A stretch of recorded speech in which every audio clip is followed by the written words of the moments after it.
Good morning, everyone. How are you today? It's bright, sunny, and chilly today here in Durham. I hope you are working your way through all these end of the year holidays and excitement and drama and everything else. My husband and I are settling out our schedule for visiting family and friends between Christmas and New Year's. We have to be careful. We can really jam up 7 days of breakfast with this one, lunch with this one, dinner with this one, repeat for 5 more days. We're learning to take it a little bit easier. So hopefully this year it won't be quite so exhausting. Quite so exhausting. So today we're going to talk about phase 3.5, which really is the end of it. Which is really the end of it. And I call it phase 3.5 because this phase isn't about setting up and building your private practice. You did that in steps, phases 1, 2, and 3. You got through to the marketing, people are coming in, you're figuring all of that out. So you've got your private practice. But once that's rolling, it's time, and you're comfortable with it, it's wise to both look to your future, kind of big picture, but also go back a little bit, forward and back. Sort of like that whole Back to the Future thing. This phase is about things that don't directly affect the opening of the doors, but they are things you do for the long term health of your practice. Long term.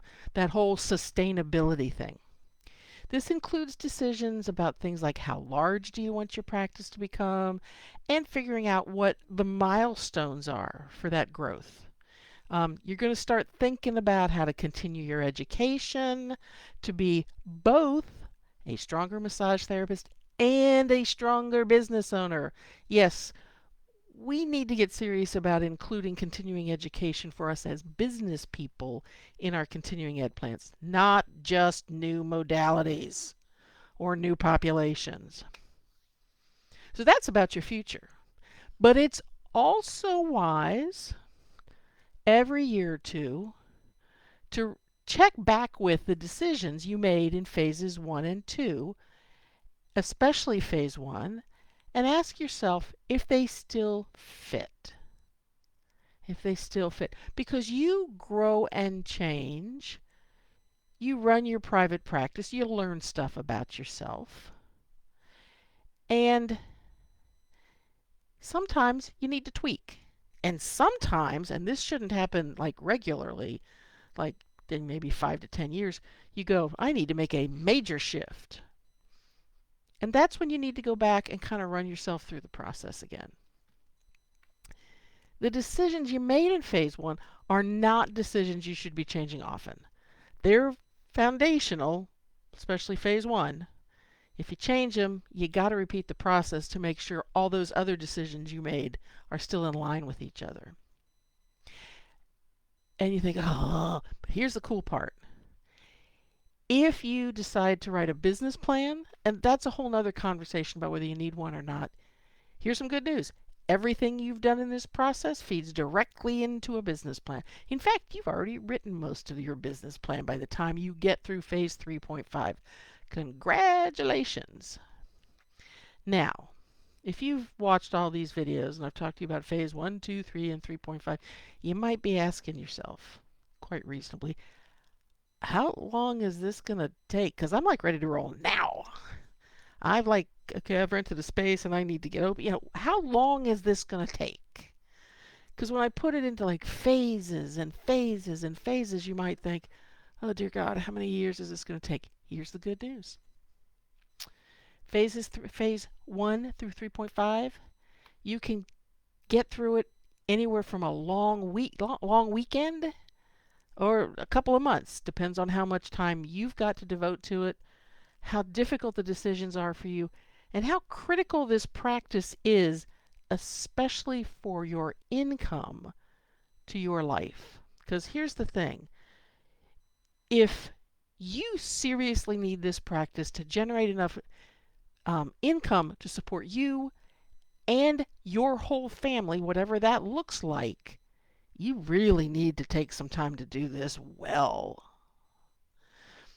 If it's just you, and maybe this is the second or third income in your home, and it's going to be a part-time practice, and you do it for enjoyment, but you're not looking for growth, you're looking for sort of to reach a sweet spot and stay there, you can do it in less time because the decisions you need to make are less complicated. So how long it takes to get through this process kind of depends on you, because you are the most important thing to this practice, and how much time you've got, and how critical the outcome is. I would not necessarily suggest, if you've never done this before, you try to plow through it in a day or two, because some of these questions are best answered with a little reflection.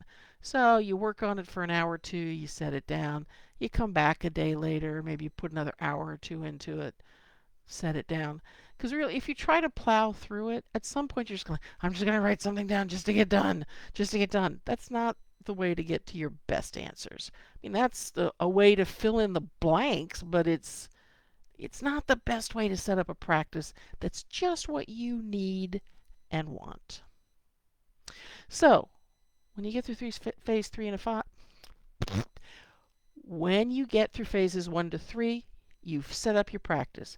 If you make phase 3.5 kind of something you just do regularly, then you're good to go. I also said on Friday I would tell you a little bit about this guide I've got to setting up your rates. A lot of us just defer to the going rate, boom. But I think decisions are best made if you have 2 or 3 points of information. You know, it's like hiring a plumber. You get 3 recommendations. I can give you at least 2 points. One of them is the going rate. Let's add a second point of reference, which is, what do you need your take-home pay to be? How much money does this practice need to generate for you? So here's what the general public, here's what other massage therapists are doing, here's what you need. And let's look at those two numbers and see how close they are or how far apart. And if they're really far apart, okay, what do we got to do with that? If you're curious about this, I've created a guide called How to Set Your Rates. It's a free guide, and I will post the link to it in the comments. Free guide, seriously, free. And if you're in a position where you are at the point of wanting to look at how to set up your rates, or you set them up initially just based on the going rate and you'd like to come back and revisit that decision, free guide. Short, sweet, and to the point, friendly, easy to use. Okay, that's everything I got for today. That's my Monday. I'm winding my way forward to the holidays. I think I've actually got most of the gifts I need to get. Yeah, maybe I'll survive through the end of the month. All right, take care of yourself. I'll be back on Friday.